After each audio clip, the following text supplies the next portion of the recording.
Hello friends. Now let us take up the concept number 6.9, phases in Java program development. Actually here there are 5 phases, and I give the briefing about the phases, then only our discussion will be completed. I don't expect you can have 100% knowledge over this. After Java basic school we enter into chapter zone, then you can experience all these phases. In this context, one very important thing I have to tell you, in Java, Java is a special, a distinct subject. Its the learning process is also distinct. Don't expect that you learn all things overnight. Many concepts you have to understand gradually. Suppose first chapter you understand one concept in the one fashion, you form an idea. While you are advancing, you can refine your idea. In a particular chapter you can crystallize and have a ultimate knowledge over that. That point always you remember. Now I am introducing the phases in Java program development process. Just understand as an outline. Whatever you understand, you understand. Wherever incomplete understanding or half understanding is there, don't worry. There is a day for you. On that day you can understand and crystallize your knowledge. Now first phase, typing and editing. We write a Java program and we type it and edit it and save it.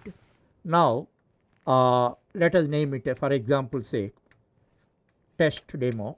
Our program name is test demo dot java. This is our source program. This source program we have written and typed it and edited it according to the layout using text editor, for example notepad like text editor. Thereafter we save it. By saving, this test demo.java program is saved.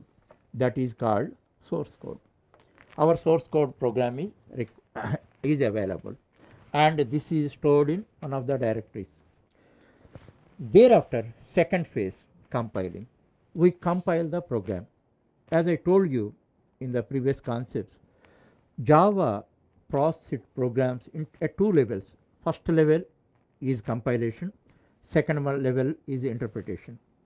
Now here Java compiler, that is Java, compiles the source code. If there are no errors in the source code and all that, it translates or converts the source code program into byte code. Byte code is not object code or mission code, it is an intermediate code. For that purpose, with byte code, one file is created. What is that? Test demo, same name, dot class. Here source program dot java. As far as byte code is concerned, dot class.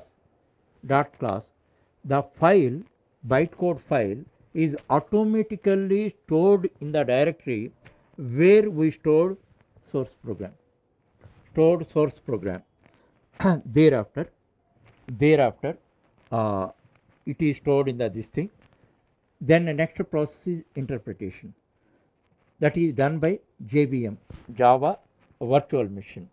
Then actually class file, this is the test demo.class. This file should be loaded.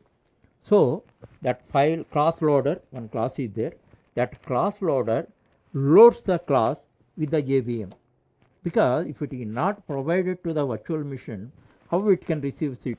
So this class loader class loads the dot class file. That is third one.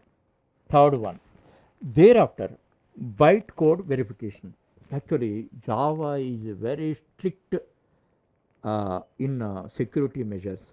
So it should verify the byte, because it may contain any harmful code like virus and all that. For the security reasons, Java checks everything. Without checking and all that, it never takes anything is granted. That's why whatever byte code, that means intermediate code, that is dot class file, is verified every bit for the security reasons. There, then it is confirmed that no harmful code or harmful elements in that. When it is tested by the bytecode verifier, then the pure code, that what code is required, that code is provided to the JVM, that is Java interpreter. And Java interpreter, if there are no runtime errors, actually errors are two types. Compile time errors. Compile time errors are checked by Java compiler. Then at the stage only we have to fix all the bugs. We have to rectify all the errors. Then only compiler translates into bytecode. Thereafter, JVM also verifies any runtime errors. At compile time errors, runtime errors are different. And if there are no errors and all that, it converts it into object code, and the processor will execute it, and then the results are generated. These are the 5 phases in the project project development process. One is typing and editing, second one is compilation, third one is cross loading, fourth one is bytecode verification, fifth one is execution, sixth one is generation of result.